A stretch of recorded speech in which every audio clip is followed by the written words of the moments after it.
egunon, ongi etorri magazinera gaur asteartea, apirilaren 26, Raúl López, Esteilaseko kide eta bozeramailearekin egonen gara, maiatzaren 1 eta pai legearen harira solas batzuk egiten, baina hori baino lehen has gaitezen betiko edukiak ikusten. Has gaitezen efemerideekin. Apirilaren 26an, baina 570 urtean, Muhamed edo Mahoma jaio zen. Apirilaren 26 batez ere, 1889an, Ludwig Wittgenstein filosofoa jaio zen. Eta 1918an, aliatu eta Italiaren artean itun sekretua sinatu zuten Londresen, eta aliatuek konpentsazio territorialak agindu zizkien italiarrei, baldin eta gerra deklaratzen bazion Austriari. 1986ko apirilaren 26an, Txernobil hirian zentral nuklearrak eztanda egin zuen, historiako istripu nuklear larriena izan zena. Eta 2008an, itsaslapurrek Somalian bahitutako Playa de Bakio euskal atunontziko marinelak askatu zituzten. Orain lerroburuak.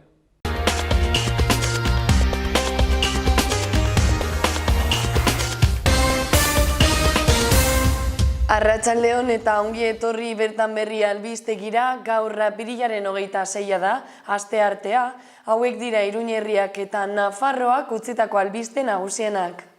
Nafarroko gobernuak edelizako adingabeen abusuen biktimen elkarteak 2022ko ekitaldirako lankidetza hitzarmena sinatu dute. Nafarroko gobernuko parlamentario genero indarkeriaren aurka bildu dira Bartzelonan eta Gironan izandako 2 hilketen ostean. Iberdrolaren egoitza baten aurrean elkartu dira Iruñeko pentsiodunak azken garaietan energia eta erregaien prezioen igoera salatzeko. Hezkuntzak Nafarroko 34 ikasleri eman dizkie lanbide heziketako eta arte plastikoetako eta diseinuko irakaskuntza profesionaletako 2020-2021 ikasturteko sari bereziak. Nafarroko gobernuak haurretan eraben parte hartze gidak aurkeztu ditu. Nafarroko gobernuak suhiltzaileen sarjentu izateko hautagaientzako deialdia onartu du. Maiatzan hasiko da Pirineoetako Aranetako herritarrei fisioterapia indartzeko eta hurbiltzeko programa. San Miguel koloniak Efirix-Txantrea proiektuarekin bat egin du 75 etxe bizitza birgaitze energetikoarekin. Iruñeko udalak uztailaren 29an jasoko du Arantzadiko Arraiza etxearen lursailaren jabetza parkeko obrak egiten jarraitu ahal izateko. La Otra Huella filmatzen hasi dira historiako bidaiarik jasangarriena egiteko erronka proposatzen duen turismo zuzendaritza nagusiaren kanpaina. 10 kartel finalistak aurkeztu dira eta hoien artean 2022ko San Ferminak irudikatuko dituen irudia hautatuko da. Liburu batek Iruñeko udaleko 31. literatur lehiaketan saritutako lanak biltzen ditu.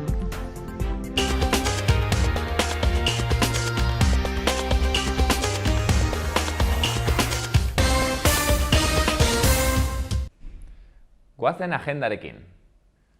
Gaur bortzetan Amaia Elizagoien ipuin kontalaria egonen da Uharteko plazaldean, basoko sekretuak emanaldia eskainiz. Karrikiri liburu dendak egile berriendako literatur lehiaketa 2021 saritutako lanak liburuaren aurkezpena hartuko du apirilaren 26an gaur, erran bezala 7:30 parte hartuko dute saioa Alkaiza eta Josune Goñi saridunek, eta Loizune Amatria kazetariak. Bihar, zirku ikuskizuna Txantreako Salestarraken, Zirika Zirikusen eskutik, 8:30. Bihar ere, ipuin kontalari gehiago, Lur Usabiagaren eskutik Sorgin Txikia Antxoengo liburutegian, 8:30. Eta Pontxaren ipuineroak ere izanen dugu ipuin kontaketetan, Zibikan Iruñean, 6etan Jaione Urtasunen eskutik.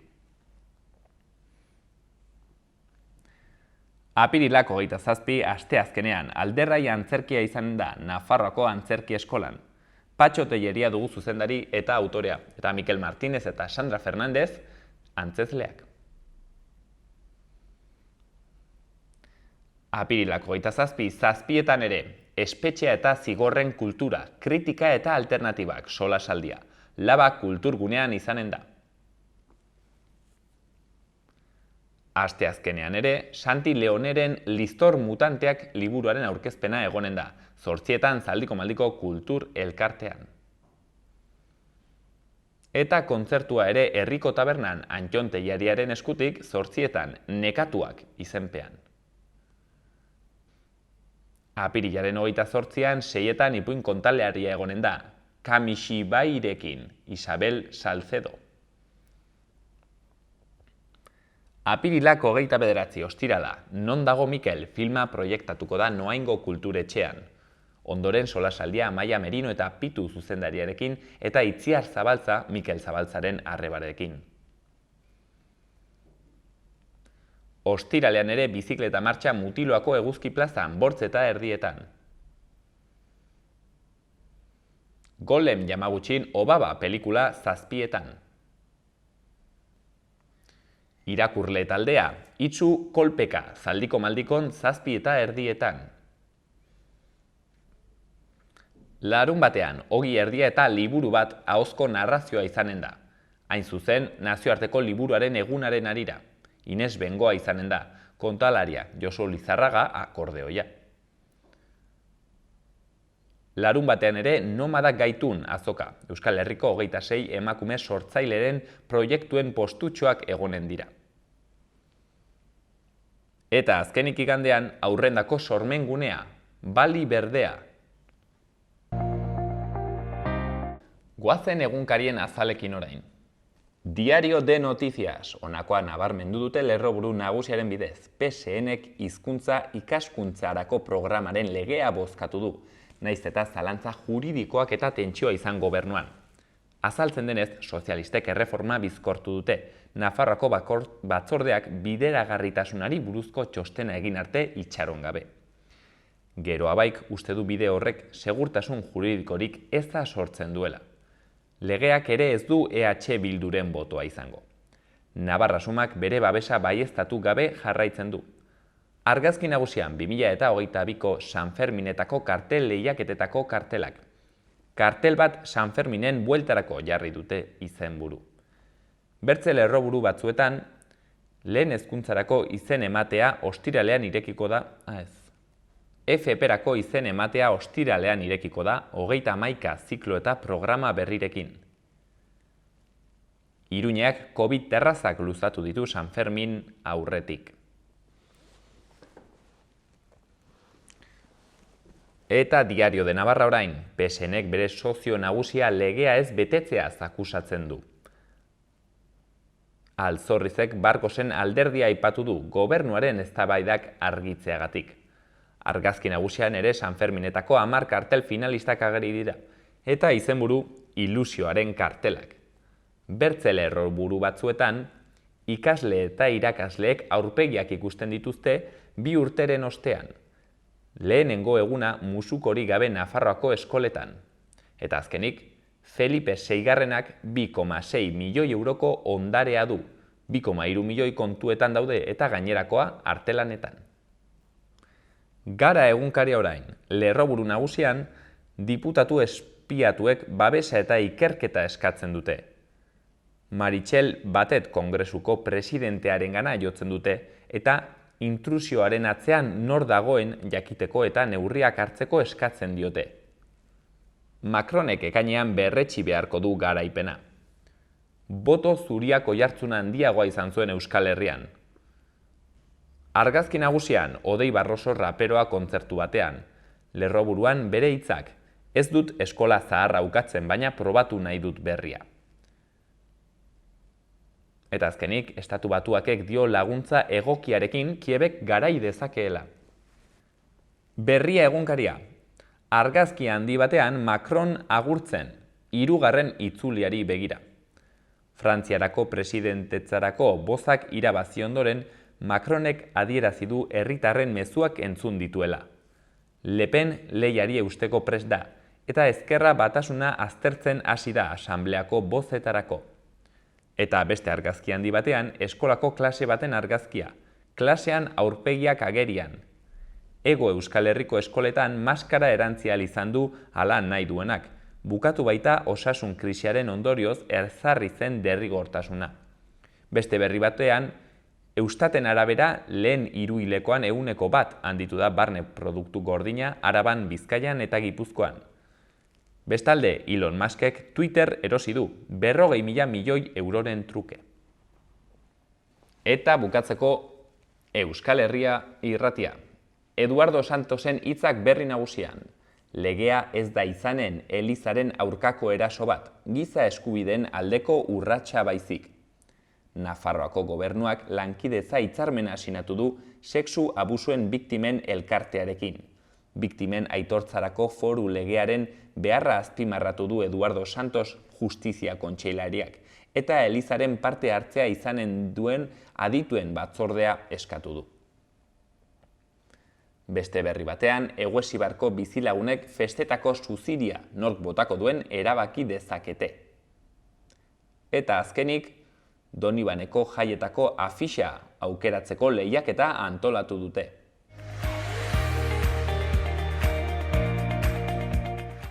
Gaurko eta biharko eguraldia orain. Gaur temperatura beste koska bat igoko da, baina arratsaldetik aurrera ezegonkortzera egingo du eguraldiak. Goizean giro lasai eta eguzkitsuarekin jorraituko dugu, termometroak 21-24 gradura iritsiko dira eta zerua garbi egonen da.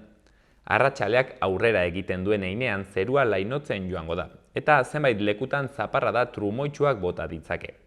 Barnealdean hego-ekialdeko haizea nagusituko da, kostealdean brisa sartuko du. Asteazkenean nabarmen jaitsiko da temperatura eta eguraldia bustia izango da. Zerua lainotuta egongo da eta euria ia edonon egingo du. Ez da baztertzen gainera, noizbehinka trumoiak jotzea. Bestalde, dezente freskatuko du eta temperatura maksimoak 15 gradu ingurukoak izango dira. Haizea aldakor ibiliko da, ipar osagaiko nagusituz.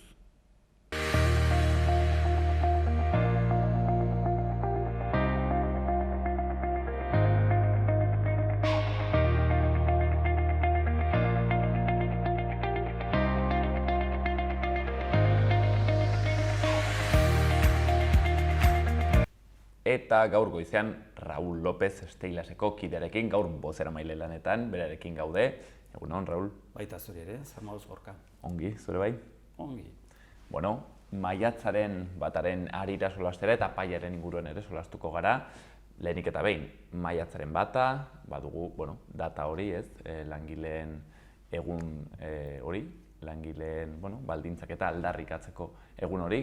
Ze ari da, hezkuntzaren inguruan aritzen den sindikatu bat, egun hori aldarrikatzen? Bueno, beti gure sorreratik beti aldarrikatu dugu, ze gu esan dezakegu arraro xamarra garela, ze alde batetik sindikatu sektorial bat gara, bakarrik hezkuntzan aritzen gara, baina aldi berean klaseko sindikatua gara. Orduan, maiatzaren lehena ospatzea eta gure aldarrikapenak hor fuerte eramatea, pues, betiko kontua izan da, ez? Orduan, bueno, ze batzutan jendeak pentsatzen du sindikatu sektorialak hala direlako gehienak, ez direla klaseko sindikatuak, baina gu gara eta hor maiatzaren lehenean egonen gara. Eta gero, bueno, ez da gaurko gaia, baina apirilaren 28an ospatzen da lan osasuneko nazioarteko egun. Eta hor ere, bueno, pues, sindikatu gehienak egonen gara. Eta Steilasek zer aldarrikatuko du maiatzaren bat honetan? Maiatzaren batean, bueno, guk bi mailatan jarriko dugu. Alde batetik maila orokorrean, eta guretzat oso importantea da gure planetan, gure munduan oro har gertatzen ari dena. Bete-betean ja nik uste dut deno konturatu garela planetako muga biofisikoekin topo egin dugula. Bueno, aspaldidanik ari da gertatzen hori, baina hori orain oso nabarmena da, pues adibidez, erregaien prezioekin, badakigu toki batzuetan gasolio falta dela, edo gasarekin, bueno, Ukrainako gatazka horretan etengabe ikusten dugu, ez? Baliabideen inguruko gerra bat da, baina ez hori bakarrik hori lehendik dator.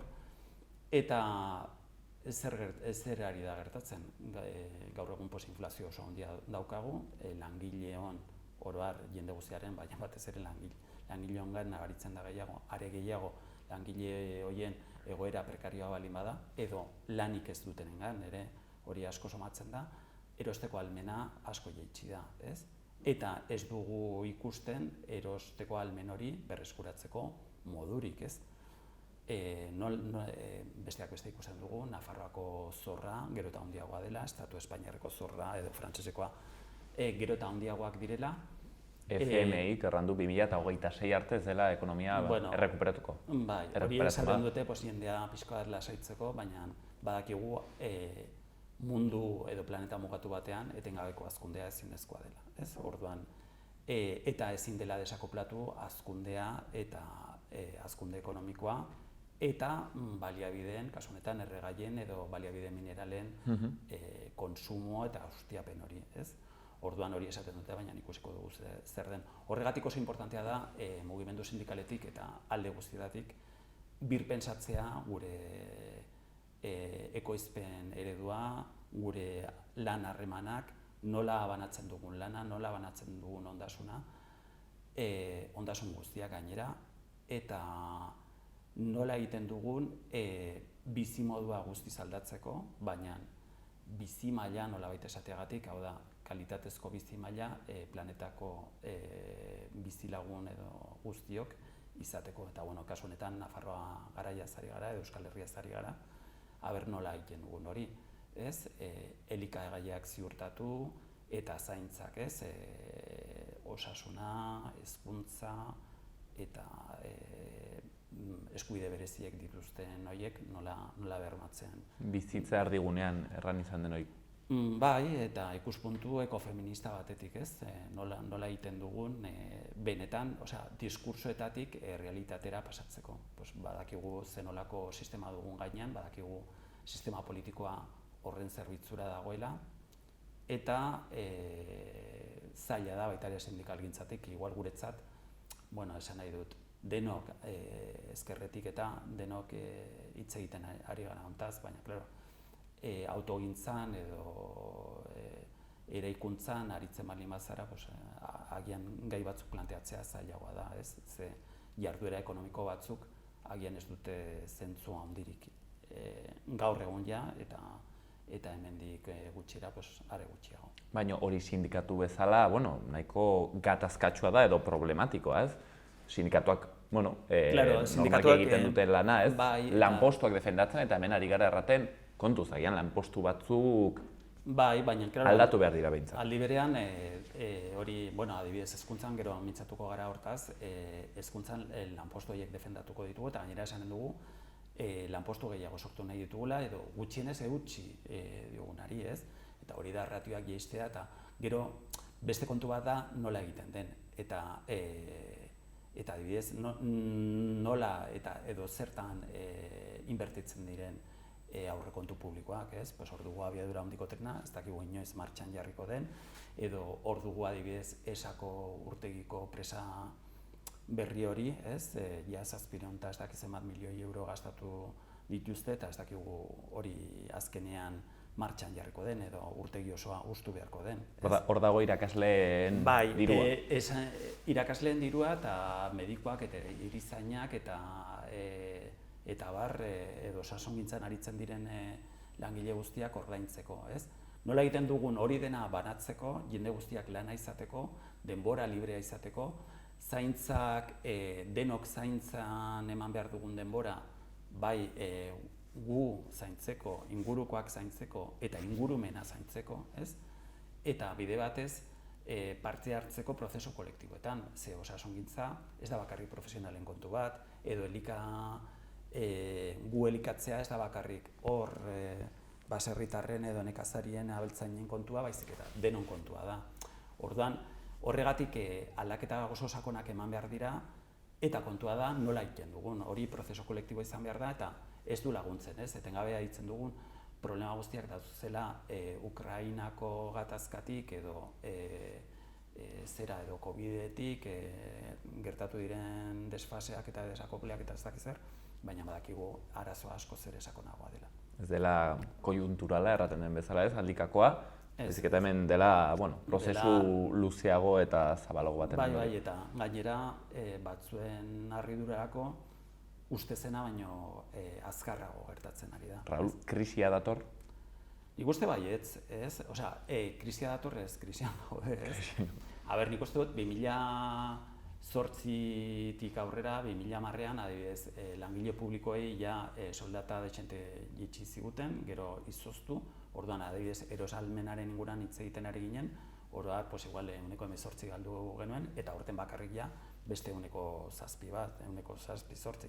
Ikusiko dugu urte bukaerako inflazioa nola gelditzen den, ez? Baina ikusten dugu konsumoa ari dela jaisten, adibidez aurrekoan atera zen, eta logikoa da alde batetik, ez? Auto berriak baino saltzen direla gehiago 15 urte edo gehiago dituztenak, ez? Estatu espainiarrean. Osea, hori ere nahiko esangarria da. Baina, alde batetik logiko, esaten digute, auto berria erosi behar da eta elektrikoa, kontuan hartu gabe, adibidez, elektriko horiek zenolako inpaktua duen ingurumenean, edo naiz eta erregaia erabiltzen duen motorea izan, zenolako inpaktua duen, eta agian honena da zaharrak erabiltzea behar denerako eta saiatzea ahalik eta gutxien erabiltzea. Horregatik esaten dut ikuspuntua eta gure egiteko modu horiek aldatu behar direla. Zaila da, oso zaila da, denok oso ohituta gaudelako, edo gehienok oso ohituta gaudelako beste modu batez aritzen, ez? Eta maiatzaren bataren arira, edo hortaz ari garen ez, batek errango dizu, baina nik kotxea lanerako behar dut. Karo, hori da. Eta gainera errepidetan sekulako mugimendua ikusten dugu, ez? Adibidez, osasungintzako langileen edo hezkuntzan bertan, igual batzuk ikusiko dugu Iruñetik Arabaldera joaten direla, eta beste batzuk justo alderantzizko norantza hartzen dutela, ez? Eta nola izan daiteke hori, baina hori etengabe. Baina, karo, erregai fosilena, adibidez, arrazionamendu bat etortzen baldin bada, erregai horiek erabili behar direlako batez ere nekazaritzan edo funtsezkoak diren industria batzuetan, bidai horiek non geldituko dira. Karo, esan digute, dena elektrikoa izanen da, baina, karo, dena autoparke guztia elektrifikatzeko baliabide mineralik ez dago planetan. Zuzenean ez da. Ezin da. Orduan, hortik dator birlokalizazioa nola egiten dugun, nola sortzen ditugun lanpostuak ingurune hurbilean, antolamendua behar da horretarako, ez? Baina, klaro, orain arte neoliberalismoak justo kontrako bidean eraman gaitu. Orduan, hasi behar dugu berrasmatzen lehendik datozen ohiturak eta prozesu batzuk, baina, bide batez azken urteotan edo azken hamarkadetan asko ikasi dugu, ez? Adibidez hor feminismoak edo ekofeminismoak ekarri dizkigun gauza guztiak, eta hor daude gakoak sortu behar dugu. Inork ez dakigu oso ongi zer egin behar den. Eta, baina denon artean sortu beharko dugu gertatzen dena da, hor goigoian dauden batzuk ez dituztela privilegio horiek galdu nahi, eta oposizio handia eginen diotela prozesu honi, baina prozesu demokratikoa behar dugu. Orduan, karo, adibidez, eta soldaten inguruan soldatak igo behar dira, eta, karo, adibidez, gobernuari da negoziatzen, estatuko gobernuak kasu honetan, UGT-rekin eta komisionesekin, errenta itun hori, bai? Hau da, zuek ez eskatu soldata igoera, baina bitartean gauza guztiak igoko dira. Guk enpresariei eta zerbitzuak jaitsiko ditugu, baina ikusten dugu ezinezkoa dela, ez? Adibidez, estatuko gobernuak esan du elektrizitatearen prezioa jaitsiko zuela. Gasaren prezioa mugatuz, Europar Batasunari baimena eskatuko diotela, baina dirudienez Europar Batasunak ez du baimen hori emanen. Orduan, sistema energetiko horretan beste eredu bat, eredu deszentralizatua, komunitatetan, edo horrek ez dukentzen, adibidez Nafarroko gobernuak edo udalek enpresa publikoak izatea, ez? Dena batera. Baina ez dena merkatuaren eskuetan, dena oligopolio horren eskuetan gelditzea. Hori da eredu bat, baina gauza edo elikagaiak azkenean multinazional batzuk oro har gelditu dira elikagaien salmentarekin, jende gehienak elikagaiak erosten ditu supermerkatu handietan, eta bazterrekoa da bestelako bide ekologikoa edo hurbilekoa, gero eta handiagoa, baina oraindik ere populazio gehienak jotzen du beste bide horretara edo osatzen du. Orduan hori gelditzen baldin bada, ez? Adibidez, palma olioa, ez? Oso fama txarra dauka, baina bueno, jende asko erabiltzen du eta prozesu industrial askotan erabiltzen da. Ja Indonesiako gobernuak esan du maiatzeko 15-tik aurrera ja debekatua egonen dela esportazioa. Zer gertatuko da?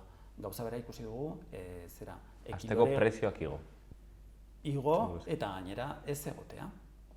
Eta batzuk ja prezio batzuekin eta elikagai horiekin ja justu ibiltzen baldin baziren, edo arrozarekin, edo ongarriekin. Horregatik momentu agian ikusten dugu hori gertatzen dela Indonesian, edo Pakistanen, edo Argentinan, puntu bateraino Argentinan sekulako arazoak izan dituzte, uzta biltzeko gasolio hornidura kuts egiten zuelako, bai? Eta oso bitxia da, alde batetik Argentinak petrolioa ekoizten du, baina petrolio hori ari zen esportatzen, eta gero diesel motoretarako behar zuten gasolio hori importatzea gero eta zailagoa, gero eta garestiagoa zelako. Orduan, hor ere, hor eta hemen eta toki guztietan, baina, klaro, adibidez, energia arazoiek eta hornidura arazoiek areagotzen baldin badira gure artean, zer eginen dugu? Adibidez, Raul, maiatzaren batan ari garenez, zer egiten dugu Volkswagenekin, Nafarroan, ez? Iruñan, lanpostuan dena sortzen dituen sektore bat. Zer egiten da Volkswageneko? Erresa da guretzat ez batek esanen du, hauek nola ez diren aritzen metalean edo autogintzan, edozein gauza esan dezakete eta oso lasai gera daitezke. Badakigu langile asko ari direla, baina agian Iruñan bertan edo Iruñerrian, ez? Zenbat da nekazaritzan aritzen direnak, oso gutxi, ez? Eta hiriak edo hiriguneak oroar, badakigu hiriko toki batzuetan ezin dela, baina igual elikagaietan edo nekazaritzan jende gehiagok lan egin beharko zuela, ez? Autogintzan baino. Orduan, nola egiten dugun prozedura hori traumatikoa ez izateko, ez? Ze hori da, claro, esate baterako Volkswagenek esaten baldin badu, hemendik aurrera askoz ere kotxe gutxiago saltzen ari dira, estatu Espainiarrean hori oso nabarmena da, eta adibidez autoelektrikoen produkzioa Alemanian edo beste toki batzuetan kokatu behar baldin bada bakarrik, eta egun batetik bestera esaten baldin badute lantegi hori ixten dutela, zer gerta daiteke, ez da bakarrik lantegi hori, baizik eta horren inguruan dagoen industrial laguntzaile guztia. Orduan, hortan aritu beharko litzateke Nafarroako gobernua, etengabe aipatzen dute ekonomia zirkularra eta, baina benetan zer ikusten dugu adibidez. Ja hori gertatzen da bilkien edo enbaseen bilketarekin, ez? Alemanian noiztik daukate adibidez, Alemanian esan nahi dut mundu hiperkapitalista horretan, ez? Edozen gauza erosi, kobratu 2 zentimo edo 5 zentimo, eta orduan jendeak berriz ere dendara edo supermerkatura edo saltoki horretara eramaten duenean, orduan itzultzen diote hori. Hori hemen ez, hori gelditzen da Ecoembes izeneko enpresa horren eta ikusten dugu birziklajea oso txarra dela. Orai, okerrez banago berriki onartu dute legea, ez? Depositoaren sistema hori. Bai, ematen du hasiko direla, baina noiztu dago Europako toki askotan eta hemen ez da egin, hain zuzen ere, eske mafia hori dugulako, ez? Mafia horrek diru askuratzen du, gainera nolabait jendeari esatengabe iragarkiak egiten dituzte eta nola ez duzu birziklatzen, nola ez duzu bereizten, eta gero ikusten dugu, hain zuzen ere planta horietan bereizketak ez duela funtzionatzen. Beraz ikusten dugu hor arazo handana bat, baina nola denak lotuak dauden, ez? Erran duzu inpakto muga biofisikoen kontrako inpakto horrekin, eta horrek nola eraginen duen lanpostuetan eta zergatik baduen zentzua, hortaz maiatzaren bat horretan aldarrikatzea guztiak. Guk esaten duguna da, alde batetik guk badugu itun bat betetzeko, itun horretan argi eta garbi agertzen da, adibidez, ratioak jaitsi behar direla. Gero, batez ere irakaskuntza publikoan gure eskolak gero eta anitzagoak dira, aniztasuna gero eta handiagoa da, alde guztietatik, ez bakarrik jatorriarengatik, baizik eta garai batean, igual eskolatzen ez ziren ume batzuk, edo eskola berezietan eskolatzen zirenak orain eskola orokorretan edo herrietan edo auzoetan dauden horietan daude, gero eta zaintza eta hezkuntza hori gero eta hobekiago eman behar da, eta horregatik ratioen jaitsiera ezinbestekoa da. Kontua da baliabideak nondik datozen, ez? Badakigu oraindik ere Nafarroan segitzen dugula makrolan batzuekin, lehen aipatu dugu, egin behar dena da, inbertitu edo gastatu ikuspuntu horretatik, ez? Bizitza erdialdean jartzen, ez? Eta hori esaten duguna, osasungintza eta bar, osasungintza ez da bakarrik medikuarengana joatea, baizik eta agian lor dezakegu, ez? Aldaketa horrekin bertako elikagaiak kontsumitu behar baldin baditugu sasoikoak eta ekologikoak, agian dieta horrekin oro har populazioaren osasuna hobe daiteke. Izatez gertatzen den bezala herrialde batzuetan, badakit adibidez Kuban, ez dut erten eredugarria, baina Kuban adibidez, ez dakiten estatu batuetako inbertsioaren 10%-ekin osasun maila, ez, eta bizi esperantza berdina da. Bai, eta hori, kontua da, Kuban blokeoa dutela eta horregatik izan zen. Alde batetik erori zen ja 80. hamarkadan Sobiet Batasuna eta egitura ekonomiko politiko hori ondoratu zen eta Kuba oso gaizki gelditu zen alde horretatik, ez? Baina horrek ondorio positiboak izan zituen aldi berean, ez? Nekazaritza ekologikora mugitu ziren, eta gertatzen dena da, bloke horik ez dugula nahi inork, ez? Nahi dugula kooperazioa maila guztietan, baina bai, nik uste dut Kubatik eta beste herrialde batzuetatik esperientzia interesgarriak atera daitezkela, eta zuk diozuna osasungintza publikoa ez da bakarrik inbertsioa handia eta adibidez, edo hemen ere adibidez konpainia farmazeutikoek duten eragin izugarria, ez? Botikak oso importanteak dira, baina botiketatik haratago beste politika batzuk posible dira. Beraz, maiatzaren bat horretan, sistema ekonomikoa izango da pentsatzen dut, jo mugan izanen duzuena, eta baita ere muga biofisiko horiek errandu zuen bezala, eta horrek guztiak nola egingo duen lanpostuetan, ez? Edozein kasutan, Raul, pixket hurbilagora etorriz, eta lanpostu ez, eta haien defentsaz ari garena, orai egon da pai lege hori, ez? Hezkuntzako programen, hizkuntza programen lege hori, PSN-ek proposatu duena, lege proposamena, eta hor agertu dira sindikatuak nahiko kezkatuak lege proposamen horrekin, naiz eta PSN-ek erraten duen hori izanen dela temporalitatea ekiditeko eta lanpostuak bermatzeko. Bai, horrekin, oroitu behar dugu, Europar Batasunean dagoela zuzentarau bat, adibidez energia kontuetan berehala transposizioa egiten da, ez? Elektrizitatea garestia izateko eta oligopolio hori aberasteko, baina adibidez, aldi baterako enpleguarekin, Europako zuzentarau hori, eman dira 22-23 urte aplikatu gabe, bai? Orduan, jendeak segitzen zuen administrazioan urte bat, 2, 3 eta 25 bitarteko moduan, ez? Interino moduan, behin-behineko kontratuekin eta bar. Orduan zer gertatzen da, dekretu lege bat egin zutela, hori horren inguruko aurkakotasun handia agertu zen eta gero lege bilakatu zen hori. Eta orduan hor ja sortu dira merezimenduen lehiaketak eta baita ere oposizioak beste modu batez egiteko. Zer gertatzen da irakaskuntza publikoan? Hori dena, ministerioak badu errege dekretu bat, badu araudi bat, eta araudi horren arabera egin behar da dena, bai?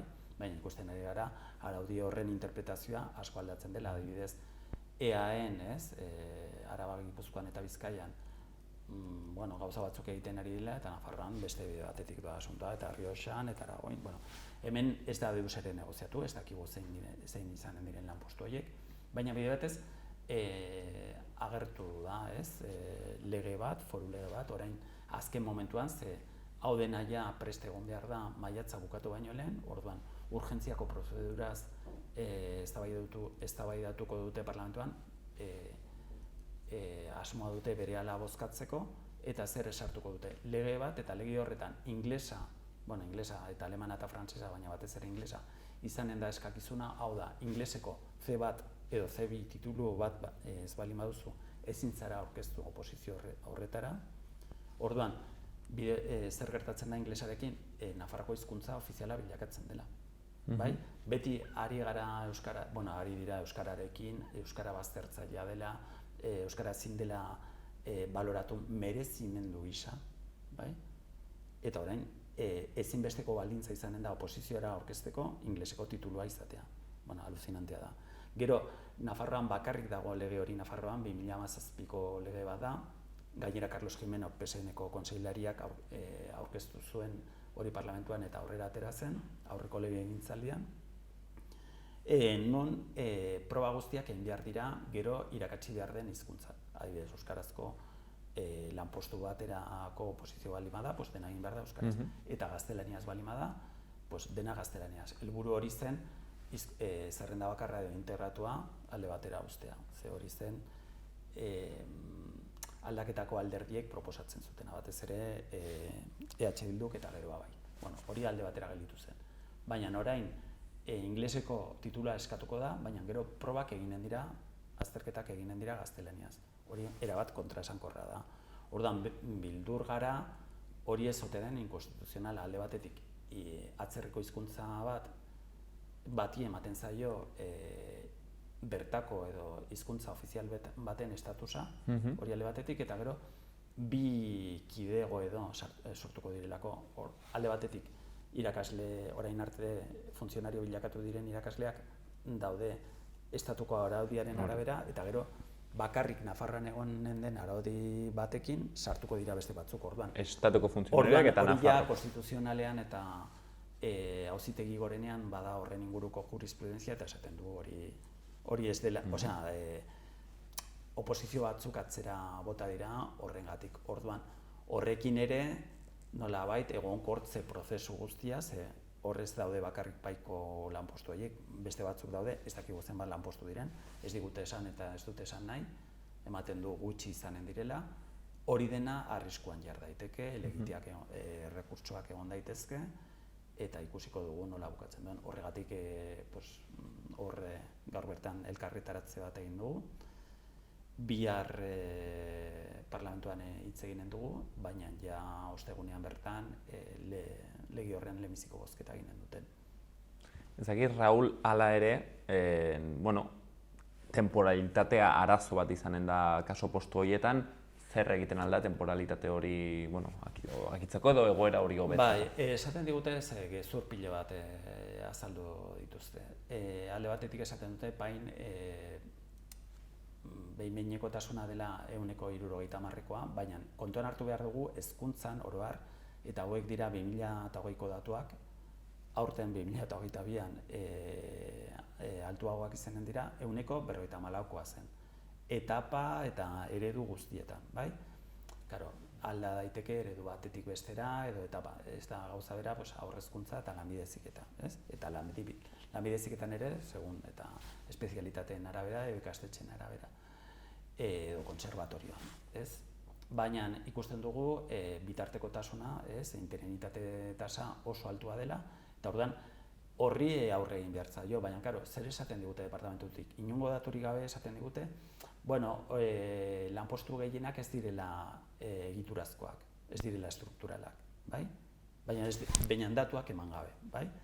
Eta ja Europak dioena da 8%ra jaitsi behar dela interinitate tasa hori, eta Nafarroan agian gaudela 9%an, baina nola da posible hori? 9%an egotea, ez? Estrukturalitatearen aldetik, ez? Egiturazkoak diren ikuspuntu horretatik, eta gero 954 izatea, ez? Eta jende asko urteak eta urteak horretan aritzea, modu horretan, ez? Interino moduan. Orduan, irtenbidea zein da, hori ikustea eta egonkortzea benetan, eta gainera egonkortzea pertsonak. Ze, azkenean gobernuak esan zuen, egonkortzi horri ekinen ziola, baina lanpostuak egonkortuko dira, gure ustez, pertsonak egonkortu behar dira. Adibidez, enpresa batean, 3 urte pasatzen baldin badira kontratu batekin edo behin-behineko kontratu horiekin, pertsona hori egonkortu behar da. Ez da lanpostua egonkortzen eta beste bat sartzen den. Horrela ez dugu deus ere moldatzen, ez? Hortxean Raúl López hemen utziko dugu gaurkoz, gai potoloak ukitu ditugu, maiatzaren bata muga biofisikoak eta pai horrek ere bai nola eragingo digun orain hurbilago, hoixen, ez? Ingleseko titulua beharko dela oposaketetara aurkezteko kasu honitzetan. Hemen txen utziko dugu, mila esker handit, Raúl López. Ez azeren eta hurrengora arte.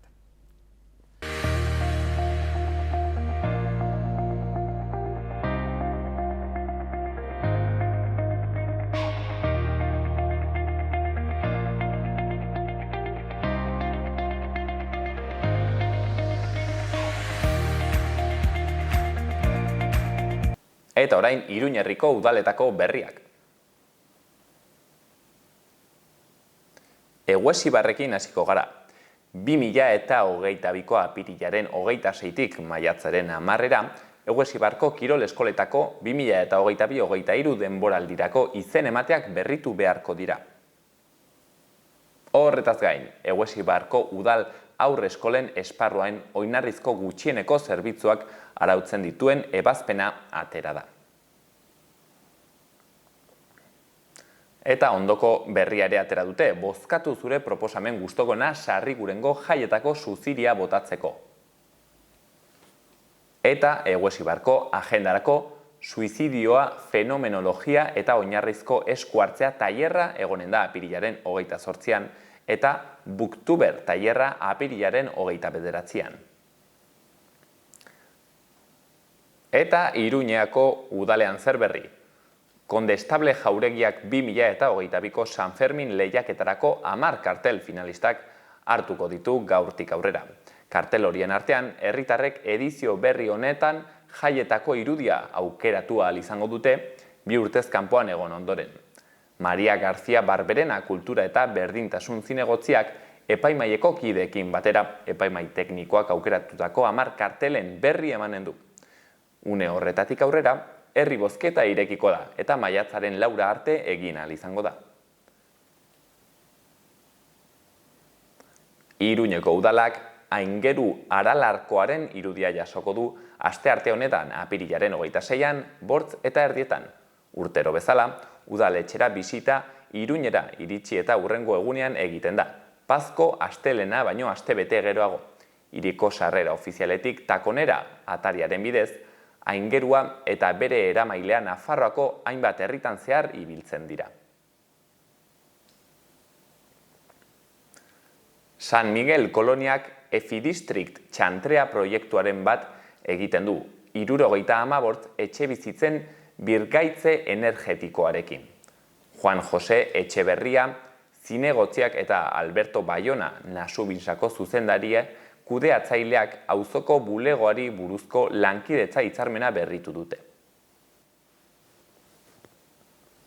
Liburu batek Iruñako udaleko 31. literatur lehiaketaren saritutako lanak biltzen ditu, eta bihar egingo da liburuaren aurkezpena Saioa Alkaiza eta Josune Degoñi sarituak egonen diren aurkezpen batean. Udalak uztailaren 29an jasoko du Arantzadiko Arraiza etxearen lursailaren jabetza, parkeko obrak egiten jarraitu ahal izateko. Hirigintzako gerentziak eta lursailaren jabetzak hitzarmena sinatuko dute finka eta etxe bizitza leku aldatzeko eta usteko baldintzak ezartzeko.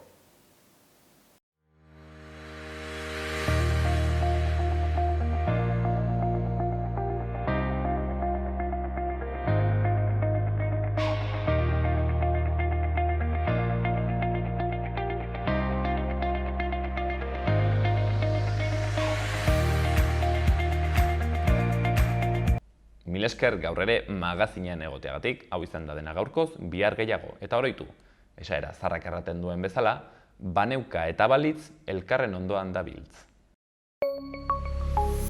Gobierno de Navarra. Nafarroako gobernua.